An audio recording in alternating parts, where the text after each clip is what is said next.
Ladies and gentlemen, good day and welcome to the SBI Life Insurance Company Q4 FY24 earnings conference call. As a reminder, all participant lines will be in the listen-only mode, and there will be an opportunity for you to ask questions after the presentation concludes. Should you need assistance during the conference call, please signal an operator by pressing star then 0 on your touchtone phone. Please note that this conference is being recorded.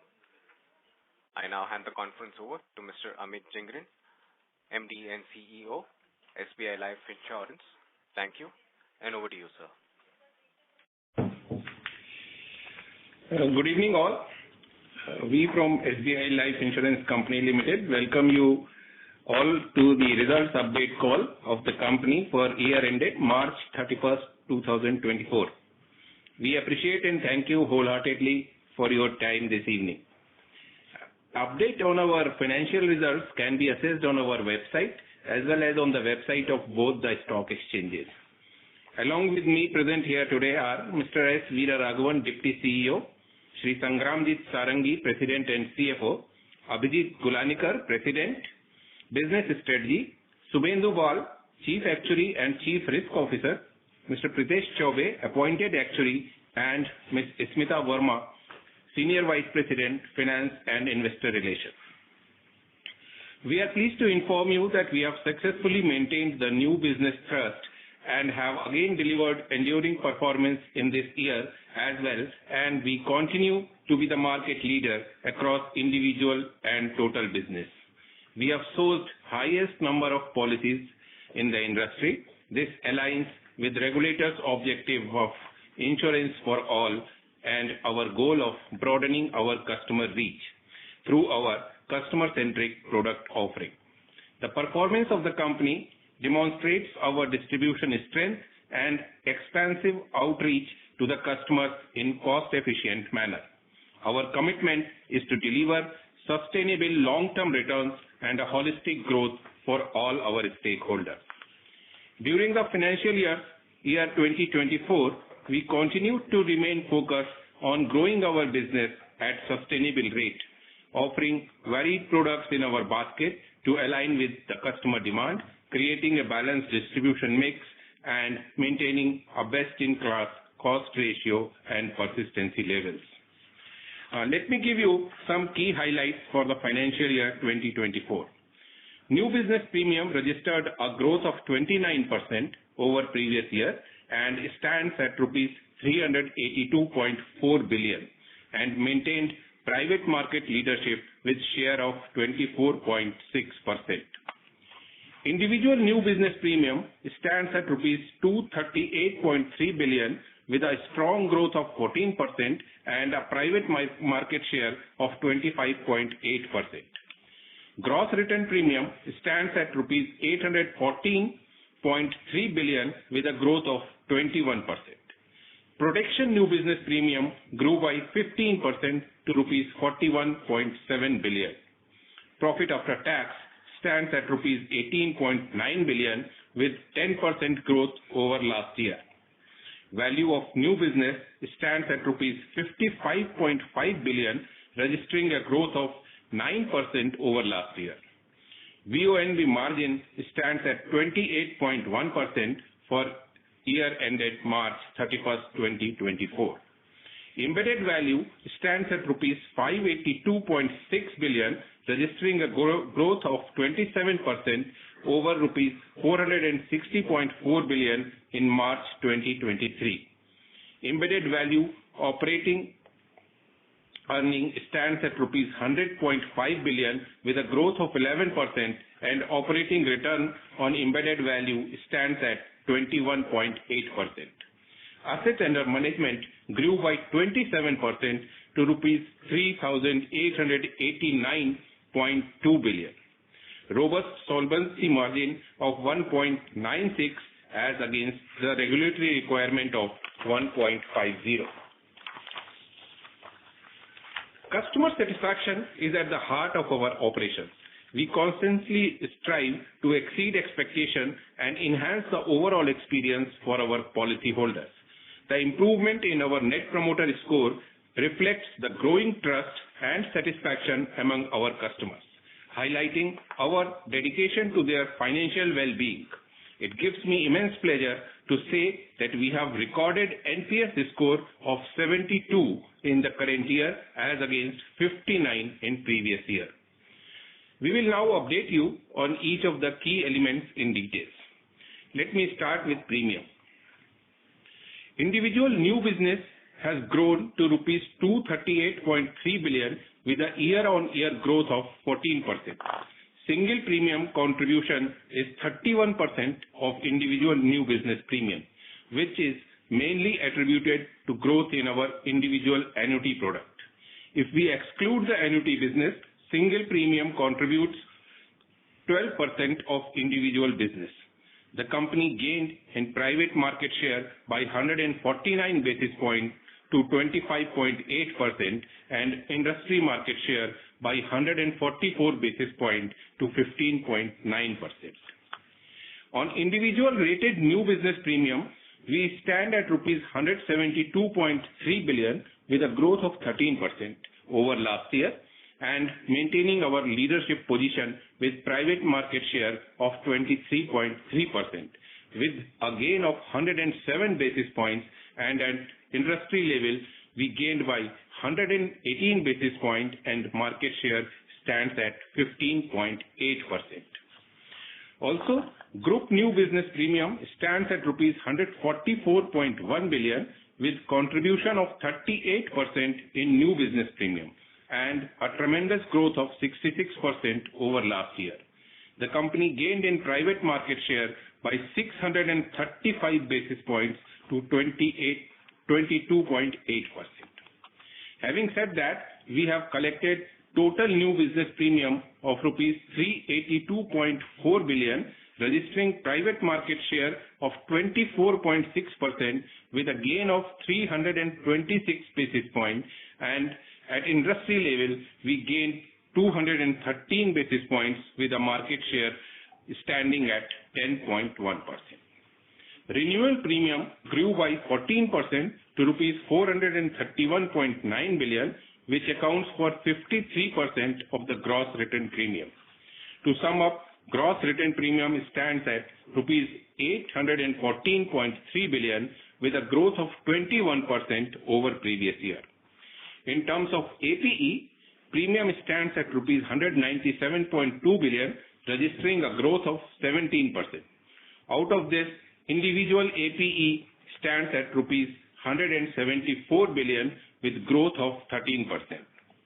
During the year ended March 31st, 2024, total 22.6 lakh new policies were issued. This reflects the company's intent to increase the penetration and achieve holistic growth. The company is aligned with the regulator's vision of insurance for all and will continue to focus on various reforms enabling deeper penetration of the life insurance industry. Number of lives covered during a year ended March 31, 2024 is 37.9 million, registering a growth of 84% over previous year. Total new business sum assured registered a growth of 25% over corresponding period last year as compared to growth of 19% at private industry level and a growth of 22% at total industry level. Let me give you details of the product mix. As on March 24, our guaranteed non-par saving product are contributing 19% on individual APE basis. Individual ULIP new business premium is at rupees 137.8 billion, which now constitutes 58% of individual new business premium. Growth in ULIP is attributed to positive movement in equity markets and change in customer preferences. Individual protection new business premium is at rupees 9.5 billion. Group protection stands at rupees 32.1 billion with growth of 22%. Credit life new business premium has grown by 9% and stands at rupees 22.6 billion. Other group protection business stands at rupees 9.5 billion and has registered a growth of 66%. On protection business, contributes 11% of APE and registered a growth of 18%. Annuity business is rupees 60.2 billion and contributes 16% of new business premium. Under annuity, the company is offering immediate as well as deferred annuity options. Individual annuity business is at rupees 50.7 billion with a growth of 22% over last year. Total annuity and pension new business underwritten by the company is rupees 89.3 billion, registering growth of 6% over last year.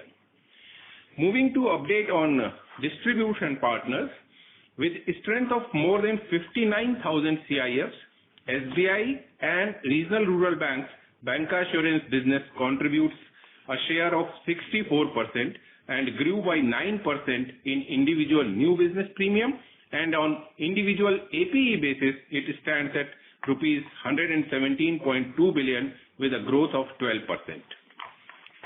Agency channel registered new business premium growth of 22% and contributes 18%.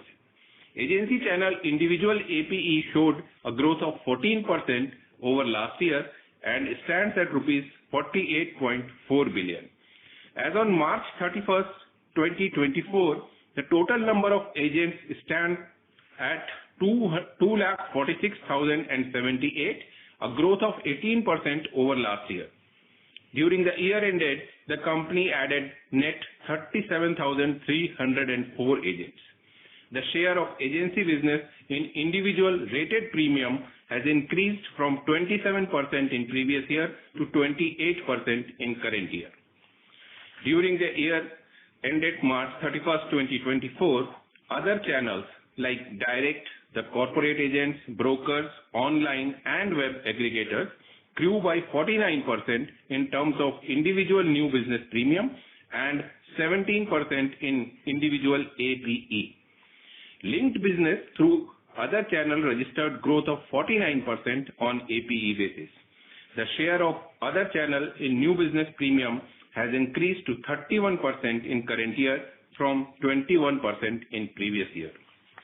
We are focused to strike optimum balance among various distribution channels, and we expect to grow by leveraging these multiple drivers and further strengthen our distribution network. The updates on profitability are as under. The company's profit after tax for the year ended March 31st, 2024 stands at rupees 18.9 billion with 10% growth as compared to previous year. Our solvency remained strong at 196% for financial year 2024. Value of new business stands at rupees 55.5 billion with growth of 9% as against rupees 50.7 billion in last year. VONB margin stands at 28.1% for FY 2024. The shift in VONB is mainly on account of increase in share of ULIP business as compared to previous year. Embedded value stands at rupees 582.6 billion, a growth of 27% over previous year. Embedded value operating profit stands at rupees 100.5 billion with a growth of 11% over previous year, and operating return on embedded value stands at 21.8%. The operational efficiency comments for the year are as follows. OPEX ratio stands at 4.9% for the year ended March 31, 2024, and our total cost ratio stands at 8.9% for the year ended March 31, 2024. With respect to persistency of individual regular premium, 13th month persistency stands at 86.8%. The company has registered improvement in 13th month and 61st month persistency by 126 basis points and 295 basis points respectively. As mentioned in my opening remarks, assets under management stand at rupees 3.89 trillion as at March 31, 2024. having growth of 27% as compared to March 31st, 2023. Death claim settlement ratio stands at 99.2%. The company has registered an improvement of 78 basis points over last year. We are committed to delivering need-based solution that addresses the ever-evolving customer needs based on customer profile, life stage, and goal prioritization. The company continues efficient usage of technology for simplification of processes, with 99% of the individual proposals being submitted digitally. 45% of individual proposals are processed through automated underwriting. To conclude, we will continue to focus on long-term sustainable profitable growth, enhanced automation and digitalization to ensure customer satisfaction in the long run, along with great value to all our stakeholders. Thank you all, and now we are happy to take any questions that you may have. Thank you very much. We will now begin the question and answer session. Anyone who wishes to ask a question may press star and 1 on their touchtone phone. If you wish to remove yourself from the question queue, you may press star and 2. Participants are requested to use handsets while asking a question.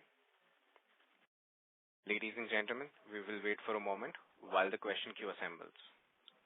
Again, to register for the questions, you may press star and 1 now.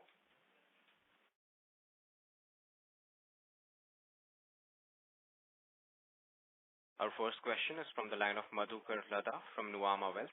Please go ahead. Hi, congratulations on a good performance. I have a couple of questions. I'm just looking at the EV movement, and there's a very big release in the mortality morbidity, right, in operating variance. So can you explain what really helps that? And we've seen 2 years of good reserve releases over there. The other thing, on the monthly numbers that come out, Jan and Feb were very strong months. What actually sort of went wrong in March? Because we would have expected a stronger March to come through as well. And can you also comment a little bit about, product level margins? So are we seeing any changes in the non-par and par business sort of margin at the margin levels, So those would be my 3 questions to begin with. So on this, Pritesh, go ahead.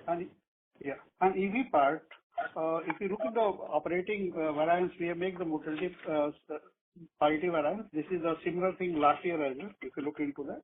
And as we keep mentioning that we adopt a prudent approach while setting the assumptions, and our experience is much better than what we assume for, and that's the reason you are seeing the positive variance.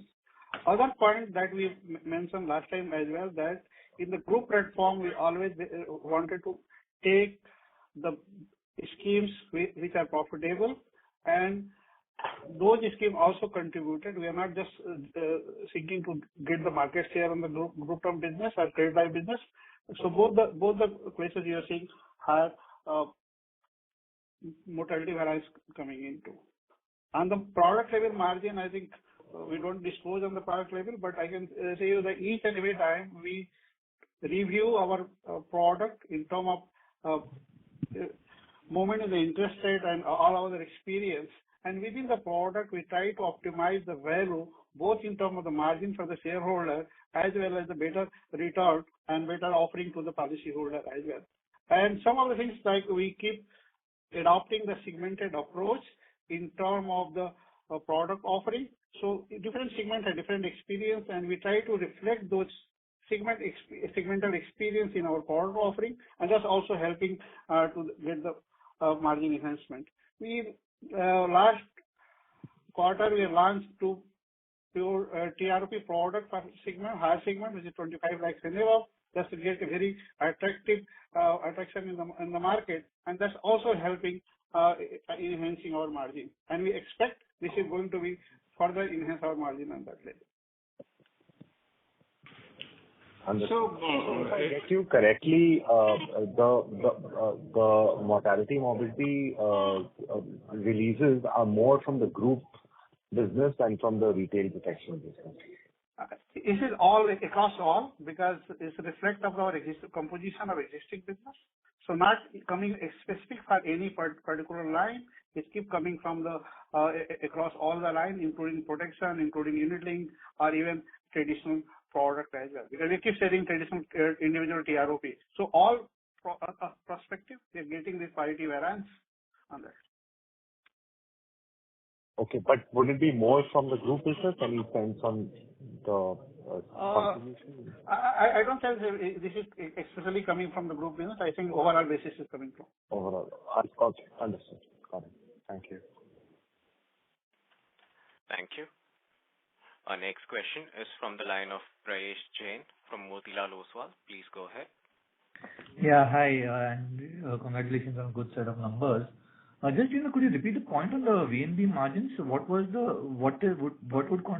has contributed to improvement in margins? No, we are not saying that what has contributed in margin. I think our margin has, if you look into the last March to this March, there's a reduction in the margin, basically on account of product mix. If you look into the December to this December, our margin is stand at the same level. So what we try to explain in the earlier question, we're asking for opportunity on the product level margin. We say that we always optimize these things on the segmented approach, reflect the experience of that segment. And within the product line, there is a lot of opportunity to optimize the value, both from the customer as well as the shareholder in terms of margin. So that's the reason we, within the line, even we do the similar level of business, we're slightly business, there is a possibility of enhancing those value for the shareholder. And that's the reason we're getting so able to maintain this margin. Okay. And just structurally, how should we think about margins and growth for SBI Life from, say, FY25 perspective? Which are the product segments that would kind of see growth, and particularly, whether the non-par segment would start contributing to growth again in FY25? How do you see the product mix kind of playing out in FY25? I understand generally you all say that, it depends upon what customer demands. But still, ULIP has been picking up momentum, whether that momentum should sustain, or how should we think about product mix and profitability for FY25? If you look at the product mix, and you yourself said that ULIP was flavor of the season last year, which you very well understand was coming from the very good performance of the stock market. So the equity market performance reflected into the increased demand for ULIP products. Going forward, while we continue to offer all kind of products to all segment of customer, and it all depends on the customer's choice. Having said that, we will definitely like to grow our protection and non-par business also in the coming year for a healthier product mix.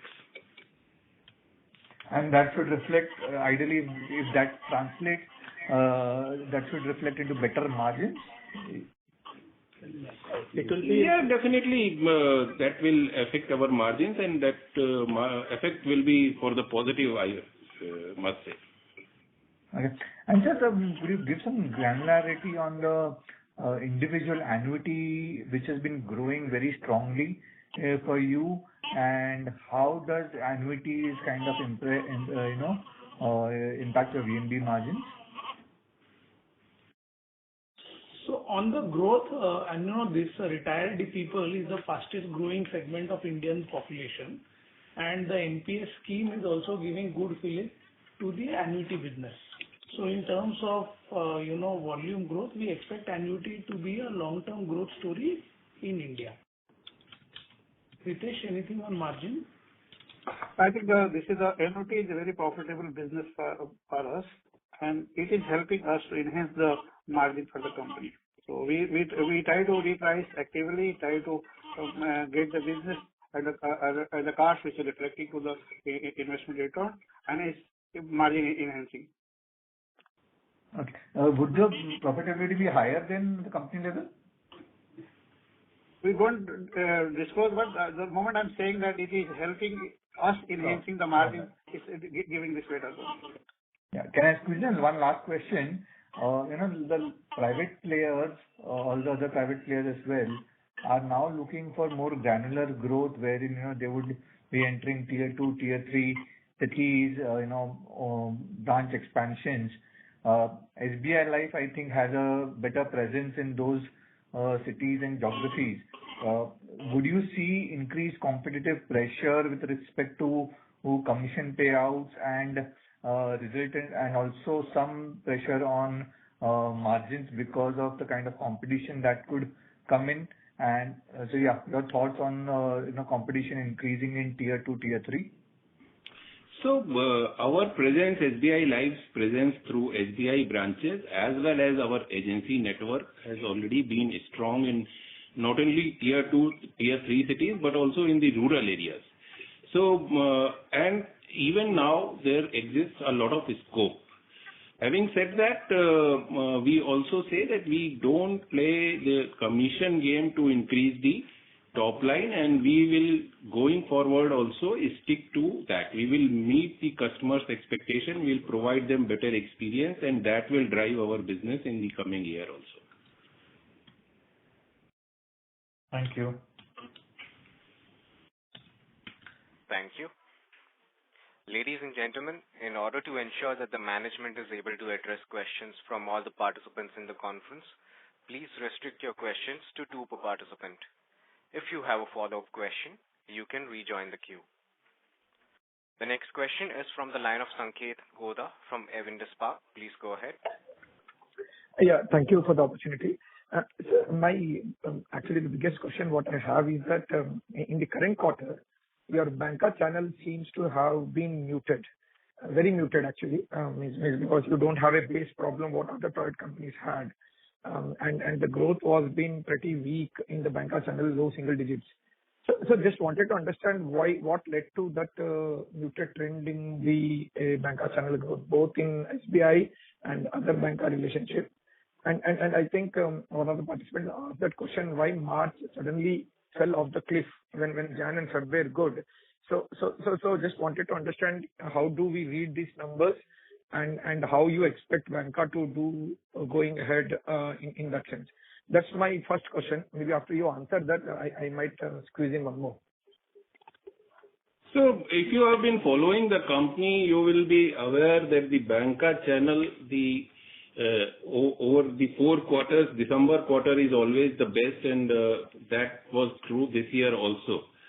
Last year also the banca channel after December performance, this is the seasonality of the company and the banca channel, which reflected in this month also. As far as March month is concerned, the industry figure, if you consider, then our performance vis-a-vis industry has been at satisfactory level. The industry was muted in the month of March. Sir, we understand that point, but other players had that problem of high ticket policies of a bigger base. We did not have that problem, but still the growth was pretty. Honestly, no one in the street would have expected a negative growth in the month of March for SBI Life. So just wanted to read that in conjunction with the lower banca growth. So anything to read there that the SBI that intentionally slowed down or some diktat came from somewhere which led to that muted growth is the whole point which I want to conclude. Nothing like SBI slowing down or anything. Month-on-month number, I think the quarter number, if you compare, they will be better. We had a 6% growth over the quarter over last year. So there is nothing like that SBI is slowing down or something, but we'll continue to, SBI is our parent, and we'll continue to have a strong relationship with that banca channel. Okay, sir. Fine. Because the reason I'm asking is that others, which is nothing but your other PSU bank relationships, that has been also muted at 8% for the quarter year on year. That actually do sequentially very well. So again, And sorry for hopping that point, whether banca has some kind of a stress, especially PSU bank, from a growth point of view. No, banca is a very strong channel, and we should not read too much about one quarter's performance. It's a long story. Okay. Means you're confident you're confident that the next quarter growth will be more than 15%, for the next year growth will be more than 15%, or you still want to continue maintain the guidance of 20% growth? So as of now, we are not putting any number for the current quarter growth, but our long-term growth targets and our CAGR, we will definitely like to maintain. Okay, sir. So the next one more question just on the protection business. See, your individual protection was muted for the entire year. Credit life was also muted. Individual protection declined 5%, credit life just grew by single digit 9%. But large part of the growth came from GTL, which grew 67%. So just wanted to understand whether this mix or color will change next quarter, next year, I mean to say, or you see on a bigger base, individual protection is struggling to grow. So individual protection is one line where we will continue to remain focused, and we want to increase that business. The lower portion in the proportion in the last year may be a reflection of the customer's choice for the ULIP during the year, as other analysts have also pointed out. So I would like to clarify that protection remains our focus area, and we are also going to introduce some more products in this year for growing the individual protection business. Perfect, sir. Thank you very much. Protection will also remain. So Abhijit, you are confident that 9,500 crores will still repeat next year, the 67% growth? No, the overall protection is 2,099 crores, Sanket. No, I'm referring to only GTL, which you said is 950 crores for FY24. That number, which is 67% growth year on year, you are confident that number of 950 will sustain going ahead too? Or Sanket, we are focusing on, as MD said, for the overall growth of each segment within the protection. So it starts with individual protection and credit life and GTI both. It comes as per the plan numbers, and we expect that we will try to improve upon those numbers. But GTI, as you know, this is based on some specific transactions, and it depends on the geography to geography. So we will be focusing on overall growth. As Vijit said, we have already launched 2 products during this quarter, and we expect that the individual protection will grow in a better proposition than the group. Perfect, sir. Thank you very much. That's it from my side. Thank you, sir. Thank you. Ladies and gentlemen, just a small reminder. Please restrict your questions to 2 per participant. If you have a follow-up question, please rejoin the queue. The next question is from the line of Mehak from Emkay Global. Please go ahead. Yeah, thank you for the opportunity. Congratulations on the good set of numbers. I have 2 questions. One is, what would be the reason for a negative 285 crores of rewards in the Q4 result? And secondly, if I see the 37th month persistency, it is at 71.3%, which has seen a drop in this year. So I wanted to know the reason for the drop. That's all. So there is this cohort of the COVID period. Last year, if you have noticed, if you remember the number, the drop was in 25th month, and that COVID cohort has moved to 37th month, and we have seen some fall out there. But there is nothing much to read. We have other persistency in all cohorts, 13th month, 25th month, 48, 49 months, and 61st month. Everywhere it has increased. So that 37th month is one exception really related to the COVID cohort. And you will like to answer about the rewards. Yeah. So as you know, we have also communicated previously that we appropriately made some provisions as far as the discussions going on with our respective banker partners. So which has actually we've seen that as per our estimates which we have designed or defined, we have achieved. So then the remaining we have reversed that. So this year we will again see how it will shape up, and accordingly, if it is required, then we'll provide it. Thank you, sir. Thank you. Our next question is from the line of Supratim Datta from Ambit Capital. Please go ahead. Hi, thanks for the opportunity. So firstly, I wanted to understand, on the group savings side, there has been a significant jump this year. Just wanted to understand what is driving that. And the second question was on SBI. I know you have answered this before, but I just wanted to understand that, we had seen significant productivity gains there at a branch level. Now that seems to be plateauing. So, would it be fair to assume that, now further penetration within the branches could become more limited and you should be growing more in line with the bank as compared to, ahead of the bank?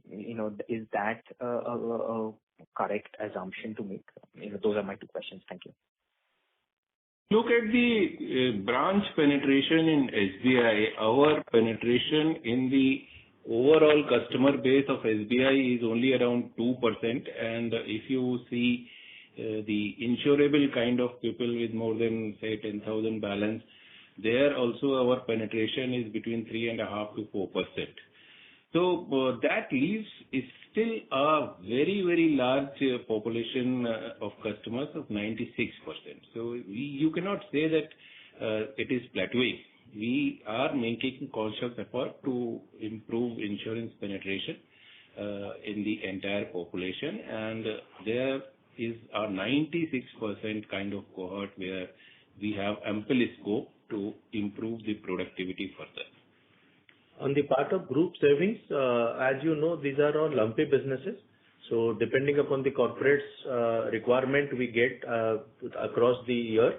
And as principally, we have been restricting this number between around 18 to 20% of my total NBP. So which I think we're under very much control. So we will look into on year-on basis how this business will flow. Got it. And, just one follow-up to that, penetration question, thanks for the data. Just wanted to understand, do you have any idea about how many of these, insurable customers may have an insurance policy with some company already? And how many would not have any insurance policy? Do you have any data on that front? I don't think we have that kind of information available with us. Got it. No problem. Thank you. Thank you, sir. Thank you.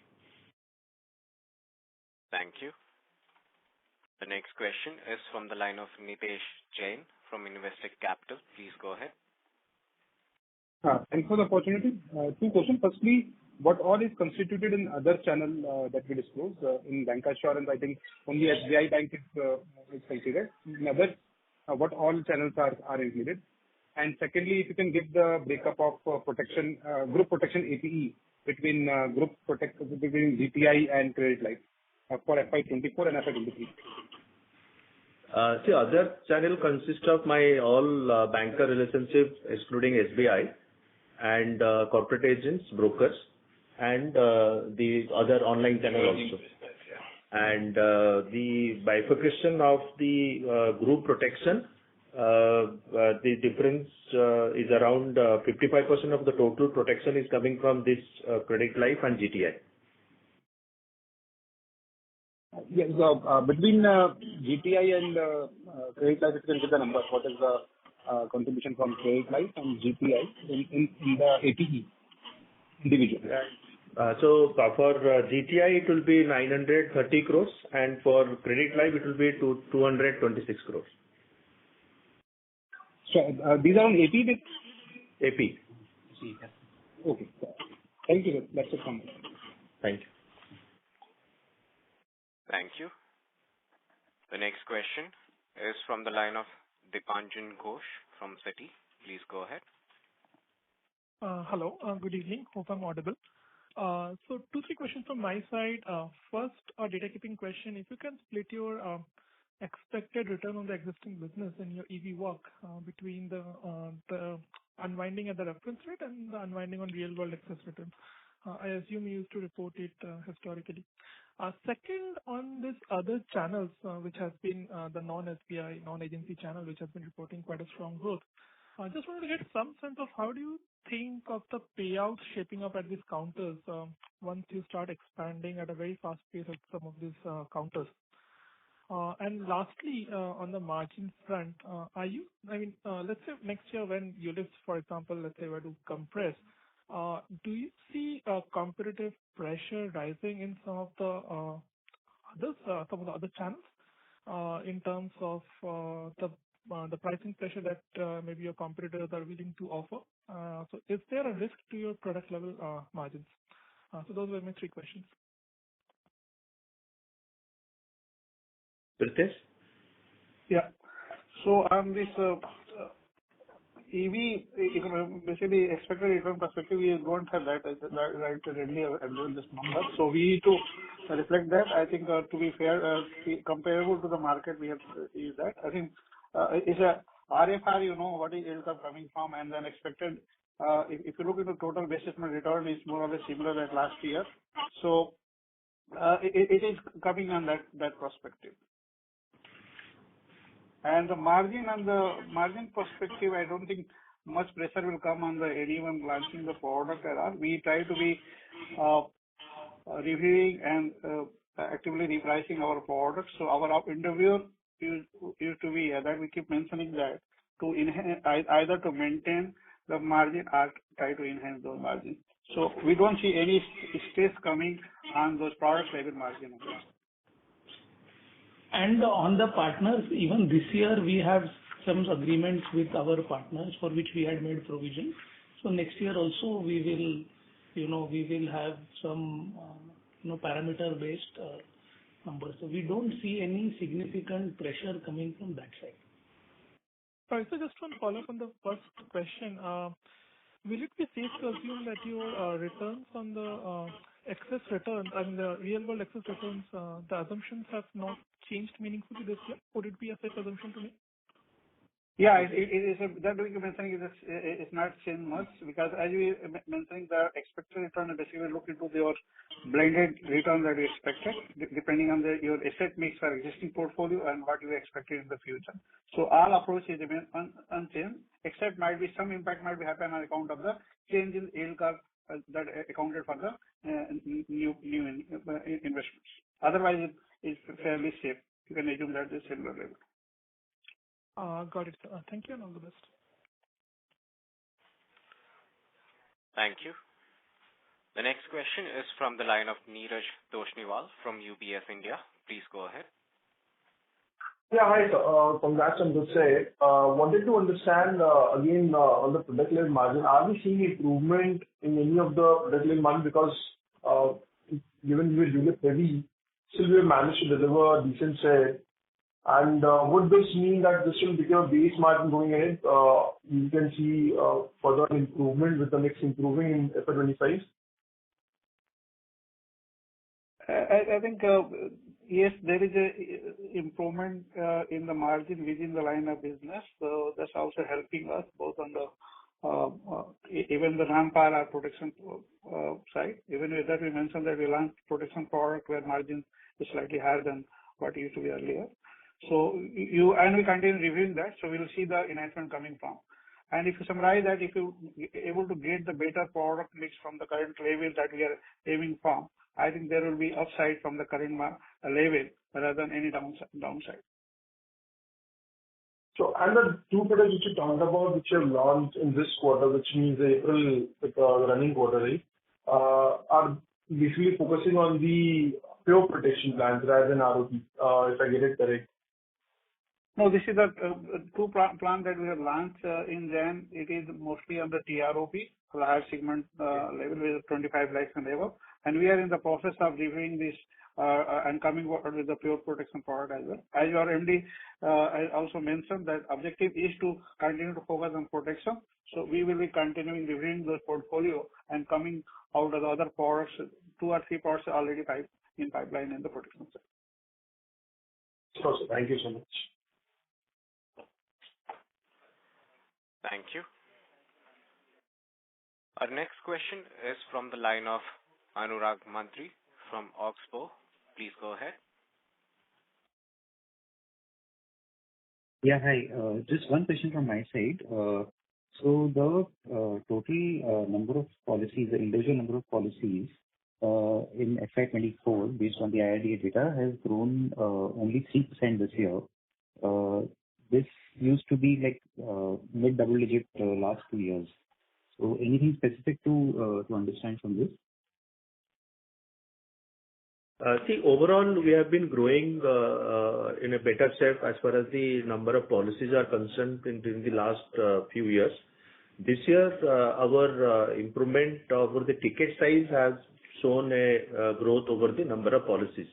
And we have anticipated a better number in our non-par portfolio, which is consisting of both protection and non-par guaranteed savings, which has not come up as you have seen from the numbers.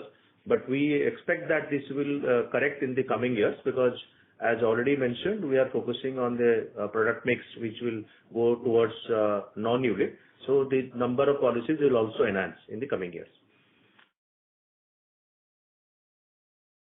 Got it. Thanks. Thank you. The next question is from the line of Aditi Joshi from JP Morgan. Please go ahead. Yes, thank you for taking my question.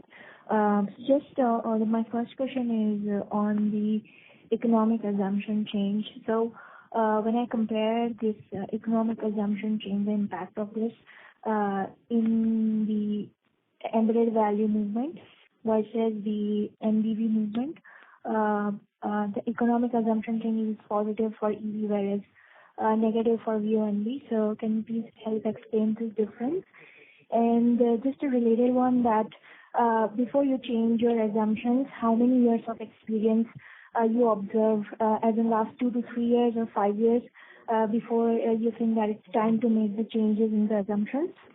And my second question is related to the growth differential between Tier 2, Tier 3, and Tier 1 cities. So if you are able to share some growth numbers, as in where the growth is higher in NBV, is it higher in Tier 1 or as compared to Tier 2 or Tier 3, or vice versa? Yeah, that's all. Thank you.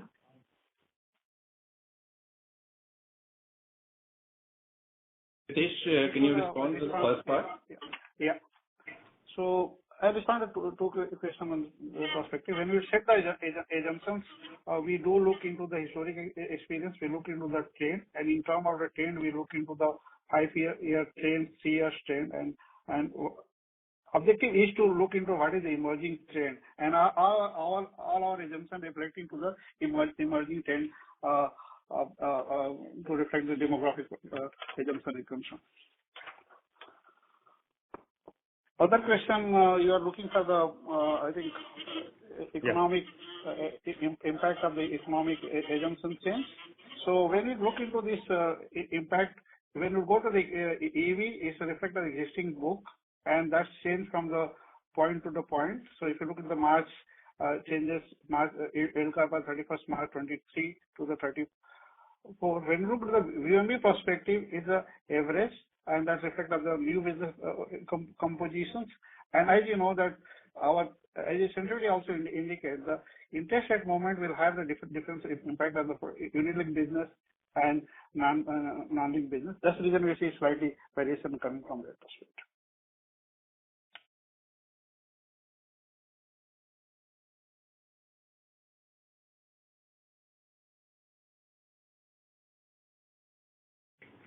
In terms of growth, it is more not Tier 1, Tier 3. It is more state and other customer segment growth which has varied. We've not seen any significant difference between growth of Tier 3 towns compared to Tier 1 towns. There is no pattern that we can see there. Okay, just one follow-up on the experience.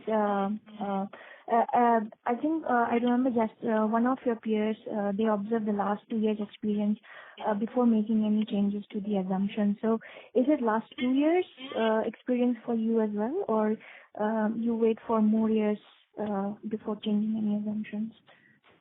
So we do take some longer period to ensure that the experience that we are going to use for assumption setting is credible enough.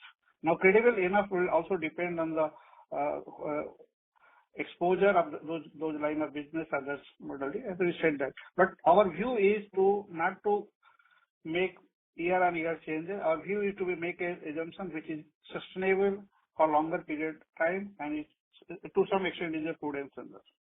And second point, just to add to your question on this, when you look at economic assumption, EV and other part is, if you read this chart, the economic assumption for EV is not only economic assumption, it also includes most of the economic variance, and most of the things are coming on account of economic variance.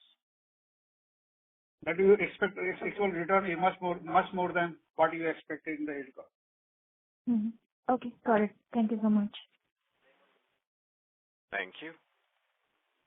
Our next question is from the line of Anirudh Shetty from Solidarity Advisors Private Limited. Please go ahead. Thanks for the opportunity. So my first question is around the GTI business. You shared the API figure for FY24. Could you share that for FY23 as well?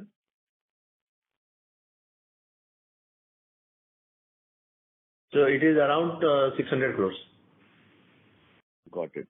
And so this business, while we're calculating our, VNB for this, do we assume it to be a yearly sort of business, or do we also make an assumption that, the business could get renewed, and so we kind of take it on a more multi-year type of recognition? Because this is a yearly renewable business and this is a very lumpy business. This year it is with you. Next year might be one to other thing. And particularly as a company, we try to acquire and renew the business on a profitable term. So we always assume this is for 1 year business. And sir, on the individual protection business, you explained some challenges there this year because of ULIP doing well. But aren't the products serving very, very different needs? So was the challenge more from the customer demand side, or was it more from the push side, from the distribution side, wherein they prioritized pushing ULIP? So there is no change from the push side. We want to offer all our products to all our customers, and we provide all solutions for every life stage cycle of the customer. It is customer's choice, and as I told earlier also in response to some other question, this year the flavor was ULIP because of excellent performance of the stock market. So people preferred and were attracted to the equity returns. The kitty of investable surplus with the people is same. So if they are preferring ULIP, obviously the other line of business, the share goes down. But from the company side, our focus is on all the products, and we offer all the products layout in front of the customers. Got it. And just one final question is, when you think about the opportunity within SBI, you had mentioned 2% penetration. Is that just for insurance or for all our savings products put together? And you had also mentioned more, the target customer, someone with, correct me if I'm wrong, but more than 10,000 savings balance. So just want to understand that is how have we arrived at this 10,000 savings balance as a potential customer? So that basically is SBI's internal data, and they run internal data analytics. That is what they have informed us. We don't have that customer list with us. That is the data analytics that SBI runs, and this 2% is for all the products, not only the protection product, for all products that we offer through SBI branches. Got it. Thank you for asking the questions. Thank you. The next question is from the line of Puneet Bahlani from Macquarie Capital. Please go ahead. Hello. So just on an AP growth basis, your peers have said that they are expecting AP growth in line with industry level. But what would be your expectations, sir? I know you don't want to give an explicit guidance, but will we be expecting higher than industry growth or in the high teens or what? Any comments? If you understand clearly, you are talking about the APE growth vis-a-vis the peers, comment on that subject, correct? Right. If you have seen our trend in the past and current year also, we have been better off as compared to the industry, within the industry also among the private players. And we will try to maintain that position going forward. And as we have mentioned, the growth trajectory will be similar what we have been seeing in this year, and we'll continue to focus on the leadership as far as the private industry is concerned. Got it. And so just confirming one thing on the margins front, you highlighted that going forward by driven by an improvement in the protection mix, you do expect further levers for margin expansion, right? There is a probability because it depends on the product mix if the switch will happen from ULIP to non-ULIP. So expectation is that if it goes as per the plan, then there will be a positive towards the margin. Okay. Yeah. Thank you. Thank you. Thank you. The next question is from the line of Roshan Chatki from ICICI Prudential. Please go ahead. Yeah, thanks for taking my question, sir. Just wanted to understand from a regulatory standpoint, what do you worry now? How should one think about it? I think worry is a wrong word. Our regulator, the sector regulator, is very active, and the regulator is taking all the right steps for improving the insurance penetration, overall sum assured, taking care of long-term, short-term customers, everybody. So we don't feel any challenge. The regulator is working for the customer satisfaction, and the company's policy fully aligns with the regulator's policy. Thank you. Thank you, Roshan. Thank you.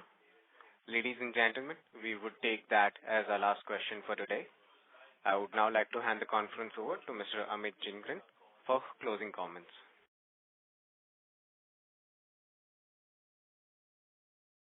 So, thank you very much, everybody who was here, and we had very fruitful discussions and the insights into the industry. I thank you again for all the time and all the carries. I hope we have provided you with satisfactory answers. If you need any clarification, you can reach to our investor relation department, and we will be happy to satisfy any other queries regarding it. Thank you. God bless you all. Thank you, members of the management. On behalf of SBI Life Insurance Company, that concludes this conference. Thank you for joining us. You may now disconnect your lines.